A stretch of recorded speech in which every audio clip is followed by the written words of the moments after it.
예로부터 인간을 만물의 영장이라고 했습니다. 그리고 인간이 동물과 다른 차이가 무엇이 있을까? 많은 사람들이 이 문제에 대해서 고민하고 또한 찾아보려고 몸부림쳤습니다.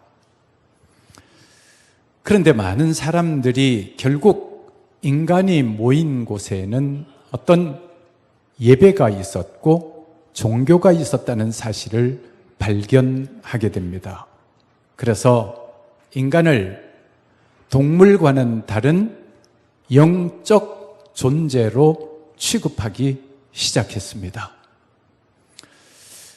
인간은 분명히 동물과 같은 육체를 가지고 있습니다만은 인간은 단순한 동물을 뛰어넘는 영적 존재입니다. 그래서 성경에 보면 하나님께서 인간에게 영원을 사모하는 마음을 주셨다고 말씀하고 있습니다. 분명히 인간은 하나님의 형상대로 지음받은 영적 존재입니다. 그래서 인간은 이 땅에서의 제한적인 삶을 살아갑니다. 시간이 제한적이고 공간이 제한적입니다. 그래서 시공의 한계 속에 살아가는 연약한 존재가 인간입니다. 그래서 인간은 이 땅에서 영원히 살 수 있는 존재도 아니고 이 땅에 태어났다가 생로병사의 과정을 통해서 흙으로 돌아가게 됩니다. 그러나 단순히 인간은 동물적인 그런 존재로 끝나는 것이 아니라 영적인 존재로서 살아갑니다. 그러면 어떤 신앙을 가져야 될 것인가? 거기에 대해서 많은 종교가 이 땅에 생성되고 소멸되어 가는 과정을 반복해 왔습니다. 근데 그 가운데서도 특별히 영원한 생명에 대한 확실한 솔루션을 제공하는 종교는 생명의 종교요, 역사성을 지닌 기독교 밖에는 없습니다. 어느 날 공자의 제자들이 공자에게 질문을 합니다.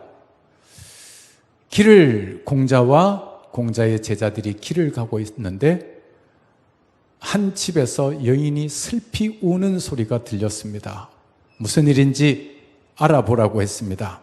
그랬더니 갓 20살을 넘긴 청상의 여인의 울음소리였습니다. 결혼한 지 2년밖에 안 됐는데 남편이 사고로 세상을 떠났습니다.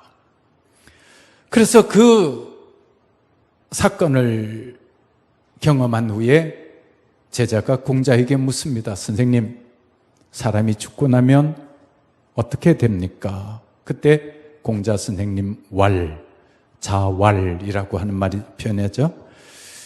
내가 이 세상의 일도 다 알지 못하는데 죽은 후의 일을 어찌 알겠느냐라고 한 유명한 말이 지금까지 전해지고 있습니다. 사람들은 죽음이 모든 것의 끝이라고 생각합니다. 그리고 살아있는 동안만 호의호식하고 잘 살면 된다라고 하는 사고가 많은 사람들의 개념 속에 들어가 있습니다. 그런데 그것은 기독교적인 사고방식이 아닙니다. 아주 잘못된 생각이라고 하는 말입니다.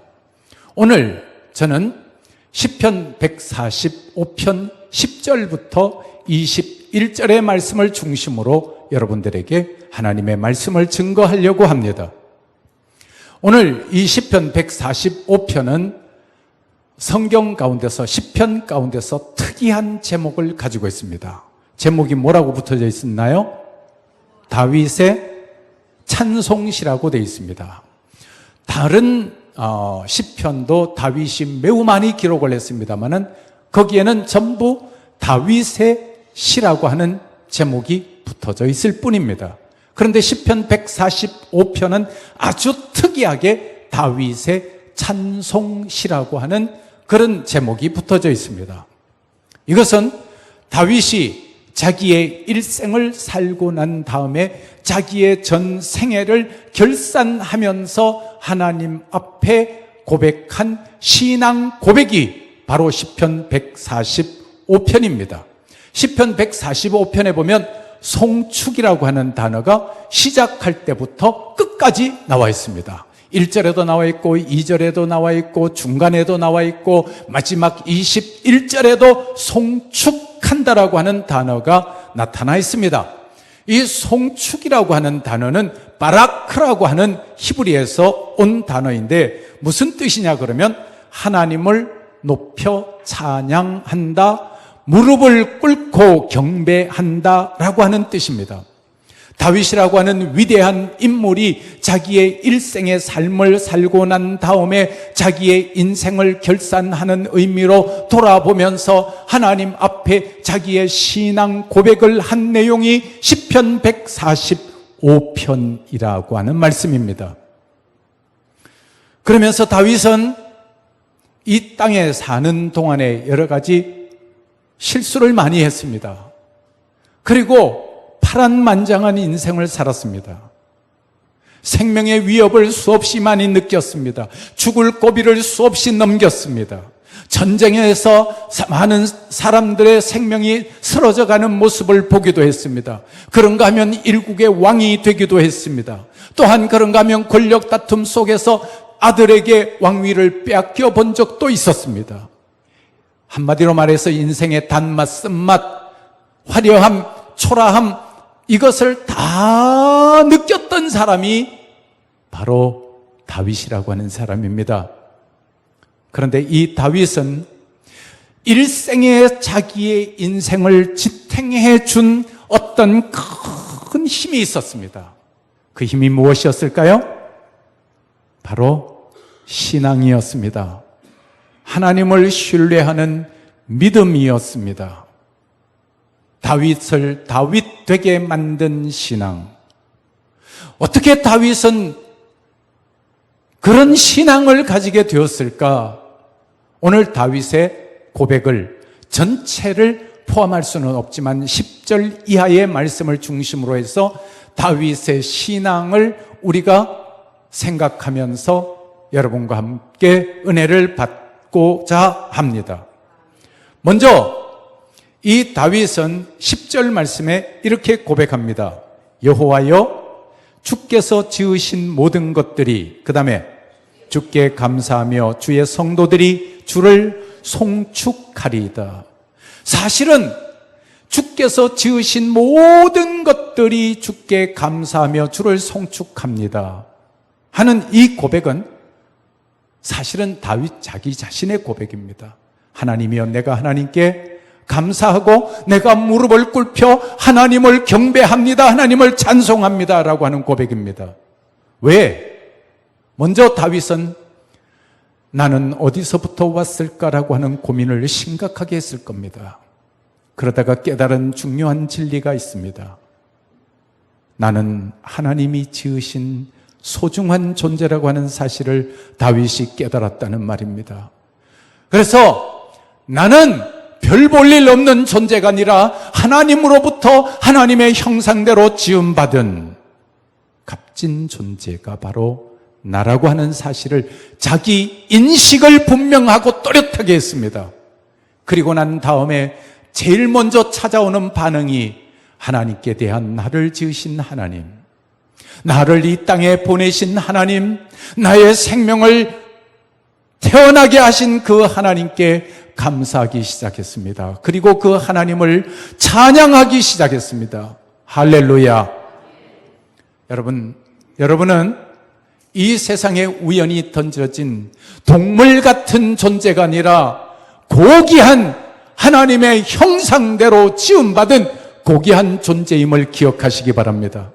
그러면 고귀한 존재로서 우리가 해야 될 첫 번째 일은 하나님께서 나를 지으셨다는 사실을 깨닫고 하나님께 감사하는 것입니다. 그리고 하나님 앞에 무릎을 꿇고 하나님을 송축하는 것입니다. 다윗이 자기의 일생의 삶을 이제 마무리하는 시점에 왔습니다. 그리고 자기의 전 생애를 돌아보면서 하나님이 나를 지으셨고 나는 하나님을 찬양하리다. 나는 하나님께 감사하리다. 그리고 자기의 인생을 오늘 짧은 성경 속에서 회고하고 있는 내용이 있습니다. 먼저 13절 말씀을 한번 보죠. 13절에 보면 주의 나라는 뭐라고 되어 있습니까? 영원한 나라이니 주의 통치는 대대에 이르리로다. 여러분, 인간은 이 땅에 와서 60년, 70년, 80년, 90년, 요즘은 100세 시대라니까 100년 살다가 갑니다. 그러나 영원한 시간에 비하면 이 시간은 얼마나 짧은 시간인지 모릅니다. 여러분, 70년이 길다고 생각합니까? 60년이 길다고 생각합니까? 가만 생각해 보면 잠깐 지나가지 않았나요? 정말 그 옛날 어른들이, 할아버지 할머니들이 일장춘몽이라고 했던 말이 실감나는 때가 아니던가요? 저는 그 말이 요새 실감나요. 내가 언제 이렇게 긴 세월을 살았던가 하는 생각이 듭니다. 그런데 잠깐 꿈꾼 것 같아요. 그래서 성경은 말합니다. 인간을 잠깐 보이다가 없어지는 안개 같은 존재라고 말하고, 잠깐 보이다가 없어지는 이슬 같은 존재라고도 이야기합니다. 인간이 자랑하는 영광은 풀의 꽃과 같고, 인간은 풀과 같이 아침에 베어 놓으면 저녁에 말라서 사라져버리는, 잠깐 왔다가 사라져버리는 제한적인 존재, 리미티드 빙이 인간이라는 말을 합니다. 다윗도 자기 존재를 알았습니다. 여러분 어때요? 여러분들은 어떤 생각하는지 모르겠습니다만, 저는 옛날 제가 어렸을 때 중학교 때 사진, 고등학교 때 사진 앨범에 간직되어 있는 거 가끔 보다 보면 소스라치게 놀랄 때가 있습니다. 아니, 옛날에 이 어린 아이가 지금 나라는 말인가? 맞지요, 당연히. 그런데 세월은 언제 그렇게 후딱 빨리 지나갔던가? 아쉽기도 하고 여러 가지 좀 복잡한 생각이 들기도 하는 것이 사실입니다. 그러나 그럼에도 불구하고, 그렇다면 제한적인 이 인생 속에서 나는 어떻게 살아야 될 것인가? 제한적인 시간, 제한적인 공간, 이러한 시대 속에서 나는 어떻게 살아야 될 것인가? 다윗은 나를 지으신 하나님께 감사하고 나는 하나님을 찬양하겠다고 고백한 다음에 이렇게 말합니다. 하나님은 영원하신 하나님이시다. 바로 중요한 영원에 대한 말씀을 하고 있는 것입니다. 그게 바로 13절이에요. 주의 나라는 무슨 나라예요? 영원한 나라이니 주의 통치는 대대에 이르리로다. 나처럼 잠시 잠깐 왔다가는 연약한 인간이, 제한적인 인간이 영원하신 하나님을 만나서 내가 영원한 인생을 살게 되었으니 나는 얼마나 감사한가. 할렐루야. 여러분, 신앙이라고 하는 것은 유한한 인간이 영원한 삶을 얻게 되는 중요한 방법이, 아니 유일한 방법이 신앙입니다. 할렐루야. 다른 종교에서는 영생을 이야기하지 않습니다. 불교에서는 윤회 사상을 이야기합니다. 이 땅에 태어나서 열심히 일만 하다가 살면 다음 기회에, 다음 생에는 소로 태어날지 모른다. 그리고 불교에서는 생명을 못 죽이잖아요. 고기도 못 먹고. 왜 그러냐 그러면 윤회 사상이기 때문에 그래요. 자기 할아버지가 소가 되었을 수도 있고 증조 할아버지가 개미가 되었을 수도 있으니, 길 가다가 개미 밟아 죽였으면 할아버지 죽일 수도 있다니까요. 이것도 유튜브로 전국 나가면 또 뭐라 그럴지 모르겠습니다만, 하여간 사상이 그래요. 그런데 우리 기독교에서는 다윗은 그렇게 고백합니다. 내가 잠깐 왔다가는 이 인생 속에서 영원하신 하나님을 만나서 내가 너무 감사합니다. 성경은 주 예수를 믿어라 그리하면 너와 내 집이 구원을 얻으리라고 말하고, 아들을 믿는 자는 영생이 있고 아들을 믿지 아니한 자는 도리어 하나님의 진노가 그 위에 머물러 있다라고 말합니다. 그런데 참 신기하게도 사람들은요, 본능적으로 인간은 영혼이 있다고 다 알아요. 그래서 누군가 돌아가시면 가서 뭐라 그러는가 하면, 그래요, 좋은 곳에 가셨을 테니까 걱정하지 마십시오. 이제는 편안한 곳에 가셨을 겁니다. 사람들은, 안 믿는 사람도 본능적으로 안다니까요. 근데 거기가 어딘지는 몰라요. 우리는 알아요? 몰라요? 압니다. 거기가 어딥니까? 천국이지요. 우리는 그래서 영원한 생명과 연결된 자들입니다. 할렐루야. 다윗은 자기의 일생을 통해서 하나님이 나를 지으셨고, 그래서 나는 하나님께 감사하며 살고 하나님 앞에 무릎을 꿇고 하나님을 찬송하며 살겠습니다. 나 같은 제한적인 인간이 영원한 생명을 얻게 해주셔서 감사합니다. 주는 영원하시고 하나님은 영원하시고, 또 주는 대대에 통치하시는 이 땅의 대통령들, 이 땅의 왕들은 잠깐 5년 통치하고 4년 통치하고 8년 통치하고 지나가지만, 하나님은 진정한 이 땅의 통치자이십니다. 영원을 생각하는 겁니다. 자기가 왕이 되었기도 했고, 자기가 목자이기도 했고, 전쟁에서 싸우는 장수이기도 했고, 왕도 되어 보았던 그 다윗이 고백하는 고백입니다. 하나님이여, 인간은 연약한 존재인데 내가 영원하신 하나님을 만날 수 있게 하시고 하나님을 믿고 하나님을 의지할 수 있게 해주셔서 감사합니다. 내가 그 하나님께 무릎을 꿇고 하나님을 송축합니다. 할렐루야. 그리고요, 14절 이하에부터는 굉장히 중요한 이야기를 합니다. 다윗 자기 자신의 경험을 저와 여러분에게 고백하고 있는 내용입니다. 뭐라고 이야기하는가 하면 14절 말씀을 보세요. 14절 우리 다 같이 한번 읽어봅시다. 시작.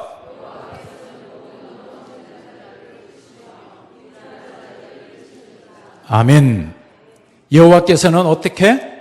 모든 넘어지는 자들을 붙드시며, 여기 넘어진다라고 하는 말이 뭐냐 그러면 히브리어 성경에 보면 나팔이라고 하는 단어입니다. 나팔이라고 하는 단어에서 나온 단어인데, 넘어진다, 이 말은 실패한다, 떨어진다, 넘어뜨림을 당한다, 이런 뜻이 있어요. 여러분 살아가면서 실패한 경험이 있으신가요? 없으신가요? 없어요? 예, 있어요? 예, 저도 많이 있습니다. 전 공부를 못해가지고요, 고등학교도 떨어져 봤어요. 그게 얼마나 못난 사람이에요, 그치요? 예. 참, 근데요, 제 딸 없으니까 이야기해도, 제 딸도 또 한 번 떨어졌다니까. 예. 그 사람들마다 다 실패한 경험이 있어요. 아마 모든 사람이 다 그럴 거예요. 다윗도 마찬가지예요. 실패한 경험이 너무너무 많아요. 그리고 떨어진다라고 하는 것은 백길랑 떨어지로 그냥 떨어지는 것처럼 그냥 떨어지는 그 상태를 말해요. 완전히 절망의 상태. 또 넘어뜨림을 당한다. 다른 사람들이 함정을 파놓고 저와 여러분을 넘어뜨리게 했던 경험, 살면서 한두 번쯤은 있을 수 있을 거예요. 아니, 더 많이 경험했을 수도 있어요. 다윗은 자기의 인생에서 내가 넘어질 때, 내가 실패했을 때, 내가 정말 깊은 나락으로 떨어질 때, 내가 다른 사람의 모함으로 인해서 정말 넘어졌을 때, 그때 하나님은 어떤 분이셨다? 나를 붙드시는 분이었다. 할렐루야. 자기를 붙드시는 아빠 하나님으로 이해하는 거예요. 그게 바로 14절이죠? 14절 맞나요? 예. 여호와께서는 모든 넘어지는 자들을 붙드시며, 여기에서 모든 넘어지는 자들을 붙드시며라고 하는 말은 나의 넘어진 것을 하나님께서, 나를 붙들어 주신 하나님께서 오고 가는 수많은 연약한 인생들아, 너희들이 하나님을 의지하고 살 때, 넘어질 때 하나님이 너희들을 붙잡아 주신다. 그 다음에요, 비굴한 자들을 어떻게 일으키신다. 전 이게 비굴하다는 단어가 별로 기분이 어감이 별로 안 좋다 찾아봤어요. 비굴이라고 하는 단어는 이게 카파프라고 하는 히브리어인데, 이거는 우리가 생각하는 비굴이라고 하는 것보다는 낮아진다라고 하는 말이에요. 여러 가지 사정으로 인해서 가장 낮은 자가 되어진 상태를 비굴한 자라고 표현했어요. 자기 스스로 생각할 때 나는 왜 이렇게 못났을까? 나는 잘할 수 있는 게 없다. 나는 하기만 하면 실패한다. 나는 너무 초라하다. 나는 너무 부족하다. 이런 생각이 드는 것을 비굴하다라고 표현을 해놨을 뿐이에요. 여러분 살아가면서 이런 경험이 있나요? 저 다윗은 이런 경험이 있어요. 자기가 정말 얼마나 초라하게 느껴졌는지. 다윗은 옛날에 양을 치는 목동이었거든요. 목동이었다가 그냥 어쩌다가 장군이 되었고 어쩌다가 나라의 왕까지 되었으니까 사람들이 다윗을 가리켜서 저거 뭐 지가 뭘 안다고 왕이 되었느냐, 지는 양을 치는 목동 아니었느냐, 그런 이야기들을 할 때 다윗의 마음속에는 얼마나 깊은 열등감이 많았는지 모릅니다. 그러나 그때마다 다윗을 일으켜 세워주셨던 분은 누구셨다? 여호와 하나님이셨다. 아멘. 여기에 일으키시는도다라고 하는 단어도 굉장히 중요한 의미를 있어요. 히브리어로 자카프라고 하는 단어인데 이게 뭐냐 그러면 위로하다, 일으켜 세워주다, 이런 뜻이 있었어요. 사랑하는 여러분, 우리 어린아이들이 돌이 되기 전에 걷는 연습하지 않습니까? 그런데 엄마가 옆에서 아이 보고 자 서라 걸어봐 그러면서 아이가 넘어질라 그러면 어떻게? 붙잡아 주잖아요. 그 하나님을 생각하는 거예요. 그 자상스러운 아빠 하나님을 다윗이 생각하는 거예요. 하나님은 내가 넘어질 때 붙잡아 주셨고, 내가 실패했을 때, 내가 가장 비굴해졌을 때, 가장 낮아졌을 때, 가장 초라해졌을 때, 정말 가장 못난 모습 되었을 때 하나님이 나를 일어나 그러면서 붙잡아 일으켜 주셨던 아빠다. 할렐루야. 그 다윗의 고백이에요. 그러니까 이 성경 보면 힘이 나겠어요? 안 나겠어요? 다윗이 자기의 일생을 통해서 내가 하나님을 만났다, 내가 영원하신 하나님을 섬기게 되었다, 내가 하나님을 만났더니 하나님은 나를 넘어졌을 때는 붙잡아 주셨고, 내가 가장 낮은 자리가 되었을 때는 하나님이 나를 일으켜 세워주셨노라. 나뿐만 아니라 하나님을 경외하는 자들 다, 하나님을 믿는 자들 다, 하나님을 사랑하는 자들 다 이렇게 해주셨다는 고백이에요. 오늘 성경 볼까요? 여기에 보면 15절에 보면 모든 사람의 눈이 주를 앙망한다고 했고, 18절에 보면 여호와께서는 자기를 강구하는 모든 자라고 했고, 19절에 보면 자기를 경외하는 자들이라 그랬고, 20절에 보면 자기를 사랑하는 자들. 그러면 이 말이 무슨 말이냐 그러면 여호와를 앙망하고 여호와에게 기도하고 여호와를 경외하고 여호와를 사랑하는 자는 하나님께서 넘어질 때 붙잡아 주시고 하나님께서 넘어진 자들을 일으켜 세워주셨다. 자기 자신의 고백이면서 이것을 일반화시키는 거예요. 하나님을 경외하는 자는 넘어지면 일으켜주고 붙잡아 주시고 세워주시고 일으켜줬다라고 하는 말이 위로한다는 말이요, 일으키다라고 하는 말이요. 여러분 실패했을 때 걱정하지 마십시오. 어떤 사람이 그러더라고요. TV에 잘 나오는 어떤 사람이 그런 이야기 했대요. 나는 직접 TV 본 건 아니고 신문에 봤어요. 신문인가 뭐 인터넷 기사에 본 것 같아요. 그 사람이요, 자기가 뭐 이렇게 사업하다가 사업이 실패되니까 사람들이 이 대표님 그러다가 한순간 그냥 자기에게 욕을 막 하더래요. 정말 세상이 그렇게 확 달라지더래요. 그런데요, 하나님 믿는 사람은 그렇게 넘어지는 순간에도, 가장 비참하게 되는 순간에도 누가 붙잡아 일으켜 주신다? 하나님이 붙잡아 일으켜 주신다니까. 이게 다윗의 고백이요. 그러면서 또 계속 이렇게 이야기합니다. 15절에 모든 사람의 눈이 주를 앙망하오니 주는 때를 따라 그들에게 먹을 것을 주시며, 모든 사람의 눈이 주를 앙망하오니, 여러분 정말 그 짐승 새끼가 어미가 먹이를 물어오면 그것을 바라보는 듯이 주를 바라보는 그 표현을 앙망이라고 했습니다. 앙망이라고 하는 것은 기대한다, 기다린다, 바라본다라고 하는 뜻입니다. 우리가 주님을 기대하고 주님을 바라보고 살면 하나님께서는 어떤 분이냐 그러면 때를 따라 그들에게 먹을 것을 주시는 아빠 아버지입니다. 여러분 요새는 이 성경 이해가 잘 안 돼요. 사람들이 먹을 걸 주신다 그러니까 목사님 먹을 것 전부 다 이렇게 차고 넘치는 세상에 먹을 것 주시는 게 뭐 우리는 아무 감동이 없습니다. 그렇지요. 그러나 제가 나이가 39인데 39 정도 되시는 분들은 이해하잖아요. 1950년대 태어났으니까. 1950년대 태어났는데 웬 또 39이냐고. 하여튼 알아서 해석하세요. 1950년대 전쟁 끝나고 얼마 안 돼서요, 정말 먹을 것이 없었습니다.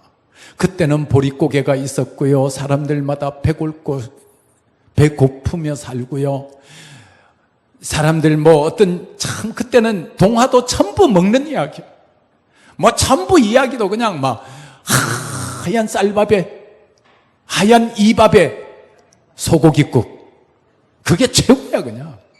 옛날에는 전부 다 그랬다니까요. 그런데 이 성경이 기록된 그 당시는 얼마나 더 오래전 이야기요. 이때는 사람들이 정말 먹을 것이 없는 시대에 하나님께서는 하나님을 경외하는 자들에게, 하나님을 앙망하는 자들에게 때를 따라 먹을 것을 주시는 하나님이시다. 이 말씀은 이스라엘 백성이 출애굽할 때 만나와 메추라기 주신 것, 그 사실을 염두에 두고 기록했던 말씀이기도 합니다. 그리고 그 하나님께서는 16절에 보면 손을 펴사 모든 생물의 소원을 어떻게? 만족하게 하신다. 만족하게 하신다. 그리고 여기에 그 먹을 것을 주신다라고 하는 것에 대해서 이제 먹을 것이라고 하는 것은 이제 원래는 음식이라고 하는 뜻이 있고 양식이라고 하는 뜻인데, 만족해 하신다고 같이 연결하면 만족이라고 하는 말은 사베아라고 하는 말인데, 이거는 충분하다, 가득 차다. 여러분 혹시 물린다라고 하는 단어 아세요? 물린다. 고기를 아침에도 고기 먹고 점심에도 고기 먹고 저녁에도 고기 먹으면 고기가 질린다. 그래. 물린다라고 한 말이 아니라 질린다. 질린다. 그 다음에 또 이게 무슨 뜻일까? 실컷 먹이다. 이 뜻이 만족해 하다래요. 하나님을 앙망하는 자에게는 하나님이 질릴 정도로 만족해 하신다. 아멘? 지금은 안 와닿지만 옛날에 음식이 없던 시대에 고기 한번 먹어봤으며 그랬던 시대에 하나님께서 어느 정도로 주신다고? 질릴 정도로 주신다. 아멘. 뭐 하는 자에게? 하나님을 앙망하는 자에게. 그 다음에요 18절 말씀을 보십시다. 여호와께서는 자기에게 간구하는 모든 자, 그 다음에 곧 진실하게 간구하는 모든 자에게 가까이 하시는도다. 할렐루야. 하나님은 여러분과 가까이 하시기를 원하시는 하나님이십니다. 아멘. 하나님께 기도하는 사람에게 하나님께서는 가까이 하시기를 원하고, 하나님을 경외하는 자에게 하나님께서는 가까이 하시기를 원하는데, 여러분이 경외하지 아니하고 하나님을 앙망하지 아니하고 하나님을 바라보지 아니하고 하나님을 피해서 멀리 멀리 도망가면 하나님도 가까이 오고 싶어도 못 오는 거예요. 하나님은 여러분과 가까이 하시고 싶어 합니다. 아멘. 한번 따라합시다. 하나님 가까이 오세요. 그 여러분이 가까이 오는 방법에 대해서 성경은 뭐라 그러는가 하면 이렇게 기록합니다. 자기에게 간구하는 모든 자, 곧 진실하게 간구하는 모든 자에게 가까이 하신다 그랬어요. 간구한다라고 하는 말은 기도한다는 말이요, 간구한다는 말은 사랑한다는 말이요, 간구한다는 말은 보고 싶다는 말이요. 할렐루야. 제가 어떤 책을 보니까 그런 내용이 있더라고요. 어느 날 한 딸이 아빠가 열심히 어떤 일을 하고 있는 서재 문을 빼꼼하게 열고 아빠 옆에 갑니다. 아빠가 열심히 일하는 모습을 옆에서 지켜봅니다. 한참 아빠가 일을 하다 보니까 누가 와 있어요? 딸내미가 와 있거든요. 그래서 얘야, 너 뭐 아빠한테 뭐 할 말 있니? 아빠가 뭐 해줄까? 그랬더니 이 딸이 아니 아빠, 그냥 아빠가 보고 싶어서, 그냥 아빠를 너무 사랑해서 아빠 옆에 있고 싶어서 잠깐 왔어. 그러면서 아빠가 일하는 모습을 그냥 보다가 그냥 또 싹 빠져나가는 거예요. 저 같았으면 어떻게 했을 것 같아요? 안아줬을 것 같아요. 근데 여기 책에 보니까 안아줬다는 말은 없더라고요. 그러면서 이 사람이 뭐라고 썼는가 하면 이렇게 써놨어요. 나는 얼마나 하나님 아빠를 사랑하는가, 그리고 나는 얼마나 하나님 아빠 곁에 있고 싶어 하는가, 이렇게 써놨더라고요. 저 같았으면 제 딸이 그냥 아빠 사랑해서 아빠 옆에 있고 싶어서 아빠 지금 보고 있는 거야, 그러면 제가 손을 펴서 딸을 다 꼭 안아주면서 그래 아빠도 너 사랑해, 이렇게 말해줬을 것 같아요. 하나님 아빠는 제가 사랑하는 것보다 더 클까요? 적을까요? 훨씬 더 커요. 할렐루야. 하나님 아빠는 저와 여러분이 기도하고, 저와 여러분이 하나님을 경외하고, 저와 여러분을 하나님을 사랑하면 하나님께서 저와 여러분 꼭 안아주십니다. 성경에 보면 안아주신다는 표현도 있어요. 그리고 내가 업어준다는 표현도 있고 안아준다는 표현도 있고요. 할렐루야. 하나님께서 저와 여러분 가까이 계십니다. 다윗은 맞아, 내가 하나님 의지했더니 하나님이 나를 멀리 소닭 본 듯 하지 않으시고 가까이 오셔서 나를 도와주셨다, 나를 안아주셨다, 나를 사랑해 주셨다. 할렐루야. 할렐루야. 한번 따라합시다. 하나님은 나를 가까이 안아주시기를 원한다. 할렐루야. 그런데 이것을 위한 한 가지 조건이 있습니다. 그건 뭐냐 그럼 여러분이 하나님을 앙망하는 것이요, 그 다음에 하나님께 기도하는 것이요, 또한 하나님을 경외하는 것입니다. 그걸 제가 정리를 한번 해볼게요. 15절을 말씀 보세요. 모든 사람의 눈이 주를 그 다음에 앙망하오니, 그 다음에 18절에 여호와께서는 자기에게 간구하는 모든 자, 곧 진실하게 간구하는 모든 자에게 가까이 하시고, 19절에 보면 그는 자기를 경외하는 자들의 소원을 이루시며, 가까이 하실 뿐만 아니라 경외하는 자의 뭘 이루어 주신다? 소원을 이루어 주신다.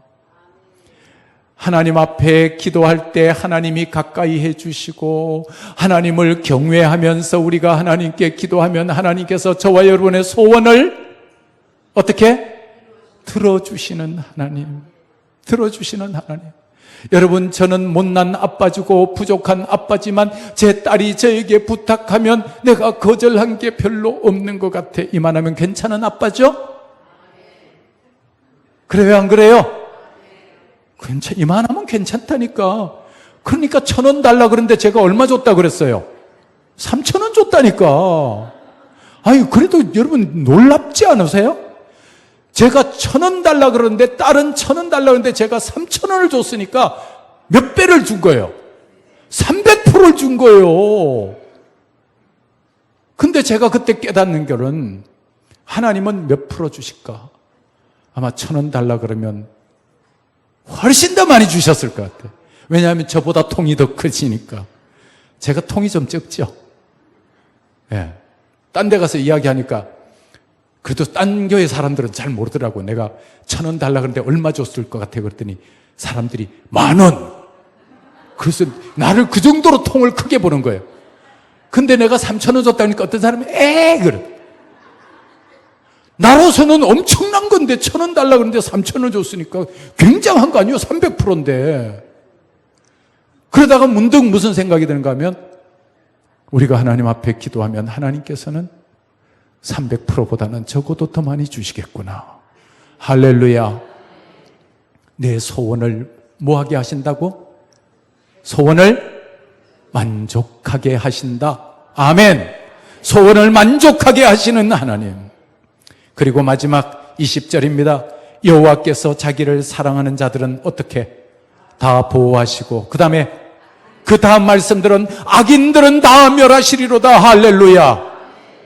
하나님을 사랑하는 자에게 하나님께서는 소원을 들어주시고 하나님을 앙망하는 자에게 하나님께서는 먹을 것을 질리도록 주시기도 하고 하나님께서는 자기에게 기도하고 자기에게 간구하고 자기를 섬기는 자들, 자기를 경외하는 자들에게 소원을 들어주시기도 하지만 악인들은 어떻게 하신다? 멸망받게 하신다는 거예요. 여기서 악인이라고 하는 것은 누구를 말할 것 같아요? 도덕적으로 악한 사람? 아니요. 하나님을 인정하지 않는 사람, 정말 하나님의 형상대로 지음받았고 살면서도 하나님으로부터 지음을 받았으면서도 하나님을 인정하지 않고 살아가는 악한 사람들, 그 사람들에게는 멸망시킬 수밖에 없는 안타까운 현실을 이야기하면서 다윗은 나는 수많은 죄인이었음에도 불구하고 내가 하나님을 사랑하고 내가 하나님을 앙망하고 내가 하나님을 경외하고 내가 하나님을 사랑했더니 하나님께서 나에게 넘치도록 주셨고 나의 소원을 들어주셨고 나를 높은 자리에 앉게 하셨고 나에게 영원을 살게 하셨는데 당신들도 오고 가는 수없이 많은 인생들도 하나님을 경외하고 하나님을 사랑하고 살아가셔야 되지 않겠습니까? 하는 인생의 중요한 문제를 시편 145편에 기록해서 저와 여러분에게 전해주고 있습니다. 할렐루야. 한 가지 여러분 꼭 기억하십시오. 여러분 때때로 실패해도 좋습니다. 때때로 넘어져도 좋습니다. 때때로 성공 못해도 괜찮습니다. 그러나 한 가지는 기억하십시오. 누구와 함께? 하나님과 함께. 하나님을 앙망하고 하나님을 경외하고 하나님을 사랑하고 하나님께 기도하고 그렇게 살아가시기를 축원합니다. 기도합시다.